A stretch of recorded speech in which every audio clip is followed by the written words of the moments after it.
வணக்கம் எனதருமை மைவி3 ஆட்ஸ் மற்றும் யூடியூப் சொந்தங்களே. நல்லவங்களுக்கு வரக்கூடிய சோதனையும் வேதனையும் சாதனைக்காக தானே. அதனால் தெம்பாருங்க. ஒன்று சொல்கிறேன், நல்லா தெரிஞ்சுக்கோ. நல்லவங்களை ஆண்டவன் சோதிப்பான், கைவிட மாட்டான். கெட்டவங்களுக்கு ஆண்டவன் நிறைய கொடுப்பான், ஆனால் கை விட்டுடுவான். நான் நேற்று ஒரு ஆடியோ கேட்டேன். அது ஆக்சுவலாக வந்து ஒரு வாரத்துக்கு மேலே ஆகுதுன்னாங்க. இந்த ஆடியோ தான் ப்ராப்ளம் அப்படின்னாங்க. அதாவது எப்படின்னா, சொல்லுங்க, என்ன பண்ணுவீங்க சார்? இங்க போய் நீங்க இந்த கம்பெனிக்கு மேல இனி மேல ஏதாவது ஆக்ஷன் எடுங்க. அதுக்கப்புறம் என்ன நடக்கும் நாங்க பாத்துக்கிடும். இன்னும் தொடர்ந்து இல்ல பாருங்க, நாளைக்கு வந்து இன்னொரு வழக்கு நாங்க என்ன வழக்குனாலும் கொடுங்க. அதுக்கப்புறம் நீங்க என்ன நடக்குன்னு மட்டும் பாருங்க. என்ன பண்ணிடுவீங்க? என்ன பண்ணுவீங்க? அதாவது என்ன பாருங்க, பொறுமைக்கும் ஒரு எல்கை உண்டு. மனசிலாச்சா? என்ன பண்ணிடுவீங்க? என்ன பண்ணுறேன்னா அதுக்கப்புறம் நீ இந்த 2025க்கு மேல இருந்தா பாத்துக்கலாம். சரியா? அதாவது என்ன எடுத்தவங்க கொண்டு இங்க பாரு, அதாவது நீ ஒத்தைக்கு நின்று போராடிட்டு இருக்க. இன்னைக்கு நாங்க அப்படி இல்ல, லட்சங்கள் மக்கள் உள்ள இருக்காங்க. மனசிலாச்சா? இல்ல நீ இந்த லட்சம் வரை நீ பகச்சிட்டு இந்த ஊர்ல இருந்துக்கிட்டியா? அந்த கோயம்புத்தூர் ஊர்ல நீ இருந்துக்கிட்டியா? அதான் நீ எவ்வளவு நாள் இருக்கானு மட்டும் இங்க பாரு, நீ எவ்வளவு நாள் மட்டும் இருக்கானு நாளை எண்ணி வச்சுக்கேன். என் கையில மட்டும் கிடைச்சா நானே போட்டு தெளிவேன். நீங்க என் கையில மட்டும் கிடைச்சேன்னு நான் பாத்துக்கோ. நீ ரொம்ப கவனமா இருந்துக்க. இனிமேல் நாங்க இனி விட மாட்டோம். அதாவது மைவி3 ஆதரவாளர் கொலை மிரட்டல் விட்டதாக, அதாவது அசோக் அவங்கள வந்து கொலை மிரட்டல் விட்டதாக ஒரு ஆடியோ கேட்டேன். அது வந்து ஒரு வாரம் ஆச்சு. ஆனால் எனக்கு வந்தது நேற்று தான் வந்து நான் பார்த்தேன். அப்போ எனக்கு தோணுச்சு, நம்ம மைவி3 எப்படியாவது அழிக்கணும் அப்படின்னு கங்கணம் கட்டிட்டு இருக்காங்க. அப்படின்னும் போது இது ஏன் ஒரு செட்டப்பாக இருக்காதா அப்படின்னு எனக்கு தோணுச்சு. அதாவது அவங்க தரப்பில் உள்ள ஆளே அவங்களுக்கு ஃபோன் பண்ண சொல்லி அதை வாய்ஸ் ரெக்கார்டிங் பண்ணுறது. இப்போ எவ்வளோ டெக்னாலஜி வளர்ந்து போச்சு. ஒருத்தர் இப்போ மைவி3 சார்பிலேருந்து ஒருத்தர் பேசுகிறாருன்னா இன்னைக்கு ரெக்கார்டிங் பண்ணுறது தெரியாதா? இருந்துருவியா போயிருவியா அப்படின்றாப்புல. அப்படியே பண்ணா இது யாரை நீங்கள் தண்டிக்கணும்? அந்த வாய்ஸ் யாரோட வாய்ஸ், அவர் எந்த நம்பர்லேருந்து அவருக்கு கால் பண்ணார், அதை ட்ரேஸ் அவுட் பண்ணி அவரெல்லாம் தூக்கணும். ஏன் அவருக்கு கொலை மிரட்டல் விடணும்? அது இந்த மாதிரி ஒரு ஸ்பீச் கொடுக்கணும். அப்போது இது வந்து அவங்களா செட்டப் பண்ண மாதிரி தோணுது. நம்மளுக்கு இவ்வளோ தோணும் போது அரசாங்கத்துக்கு தெரியாதா, இல்லாட்டி நம்ம காவல்துறைக்கு தான் தெரியாதா? எல்லாருமே கண்டிப்பாக பார்த்து ஒரு நல்ல தீர்ப்பு தருவாங்கன்னு தான் நான் நம்புகிறேன். ஏன்னா ஒரு பொய் வழக்கை போட்டு ஜோடிப்பு மேலே ஜோடிச்சு எதுக்கு அவங்களுக்கு இந்த இதுதான் தெரில எனக்கு.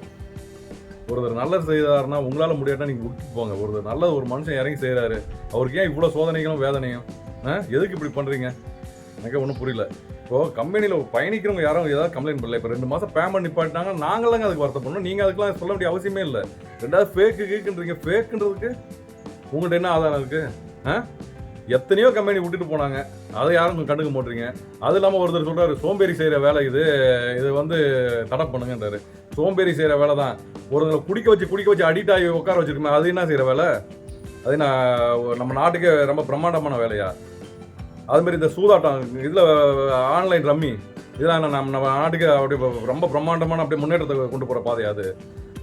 அதெல்லாம் சோம்பேறித்தனம் கிடையாது. அதெல்லாம் நாட்டுக்கு ரொம்ப அப்படியே வெற்றிகரமான பாதை. என்ன நீங்கள் எப்படிலாம் திசை திருப்பாதீங்க. இது எல்லாமே பாருங்கள், நம்ம அரசாங்கம் கண்டிப்பாக பார்த்துட்டு இருக்காங்க. அதுக்கு உண்டான தீர்ப்பு வரதான் போகுது, நல்லபடியாக முடிய தான் போகுது. மக்களுக்கு எது நல்லது எது கெட்டது, உங்களால் நல்லது செய்ய முடியாதுன்னு தயவுசெய்து ஒதுங்கிருங்க. கெட்டது பண்ணாதீங்க. எல்லாருமே அப்படியே அடிமையாக வச்சுட்டு வாழணும்னு நினைக்காதீங்க. சரிங்களா? எங்களையும் வாழ விடுங்க. உங்களுக்கு என்ன தான் பண்ணுச்சு தெரியல மைவி3 ஆட்ஸ். அசோக் அவங்களுக்கு ஒரு வேண்டுகோள் விடுறேன். இல்லை, எவ்வளவோ தடுக்க வேண்டிய விஷயங்கள் நிறைய இருக்குது. அதை விட்டுட்டு நீங்கள் எதுக்கு மைவி3 ஆட்ஸ் மேலே ஃபோக்கஸ் வைக்கிறீங்கன்னு எனக்கு தெரியல. ஆன்லைன் சூதாட்டம் இருக்குது, ஆன்லைன் கேம்ஸ் இருக்குது. கேம்ஸ் போதாதுங்களா? ஒரு அடிக்ட் ஆகி உட்கார வைக்கிறது, அந்த செல்லை விட்டு நவர முடியல. இதோட சின்ன பிள்ளைங்கள்லேருந்து பெரிய ஆட்கள் வரைக்கும் கேம் விளையாண்டுட்டு இருக்காங்க. அந்த கேம்னால என்ன பிரயோஜனம்? நாட்டுக்கு ரொம்ப உயர்வாகுதா? கேம் விளையாண்டுட்டு இருக்காங்க. 24 hours குடியை தவிர வேறு எதுவுமே தெரியாமல், உலகமே குடிதான், எதுவுமே யோசிக்கிற திறன் இல்லாமல் வாழ்ந்துட்டு இருக்காங்க. அவங்கள பக்கம் இதை போக திருப்புறீங்களா? இல்லாட்டி என்னதான் நடக்குது? எது நல்லது எது கெட்டது? அப்போது உங்கள் தரப்பில் வந்து எங்களுக்கு நல்லதாக தெரியுது, அப்புறம் உங்களுக்கு கெட்டதாக தெரியுது, உங்களுக்கு கெட்டதாக தெரியுது, எங்களுக்கு நல்லதாக தெரியுதா? இப்போ என்ன நடக்குது எனக்கு ஒன்றும் புரியல. அப்போது குடிகாரன் வந்து நல்லவன், அப்புறம் சீட்டு விளாட்றவன் நல்லவன். கேமு 24 hours மண்டையை வந்து செலவு பண்ணி அவன் ஸ்கூலில் படிக்கிறானோ படிக்கலையோ, அவன் அந்த கேம்லேயே உட்காந்து நோண்டிட்டு அப்படியே டே அங்கே போகிறேன் இங்கே போகிறேன் அங்கே போகிறேன் டே வாடா அங்கே இருக்கேன். அவன் நல்லவன். நாட்டுக்கு அவன் தான் ரொம்ப முக்கியம் நம்மளுக்கு.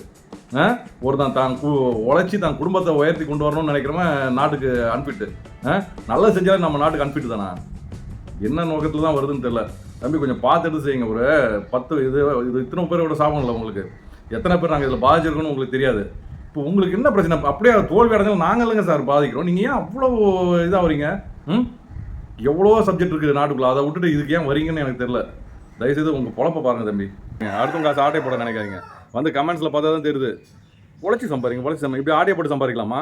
அடுத்த கம்பெனி இறக்கமா? இது ஏதாவது தவறு இருந்தால் ரைட்டு, நீங்கள் சொல்லலாம், தப்பு கிடையாது. அவதூறுவா ஒரு குற்றச்சாட்டு எதுக்கு வைக்கிறீங்க? முடிஞ்சால் நீங்கள் முன்னேறி காட்டுங்க, அதில் ஃபேஸ் பண்ணுங்கள். ஒருத்தவங்க வந்து தொழில் அடிச்சு பார்க்கணும்னா தொழில் அடிச்சு பாருங்கள். இப்படி குற்றச்சாட்டு வச்சு நாட்டை இப்படி பண்ணிட்டு இருக்காங்க. நீங்கள் என்ன நல்லது உங்களால் முடியுதா? ஏதாவது உங்களால் ஒரு 10 பேருக்கு வேலை கொடுக்க முடியுதா? அதை பாருங்கள். உங்களால் 10 பேர் பிழைக்கிறதுக்கு முடியாட்டாலும் அடுத்தவங்க பொழப்பு தராங்கன்னா அவங்களுக்கு கெடுத்து நாசம் பண்ணாதீங்க.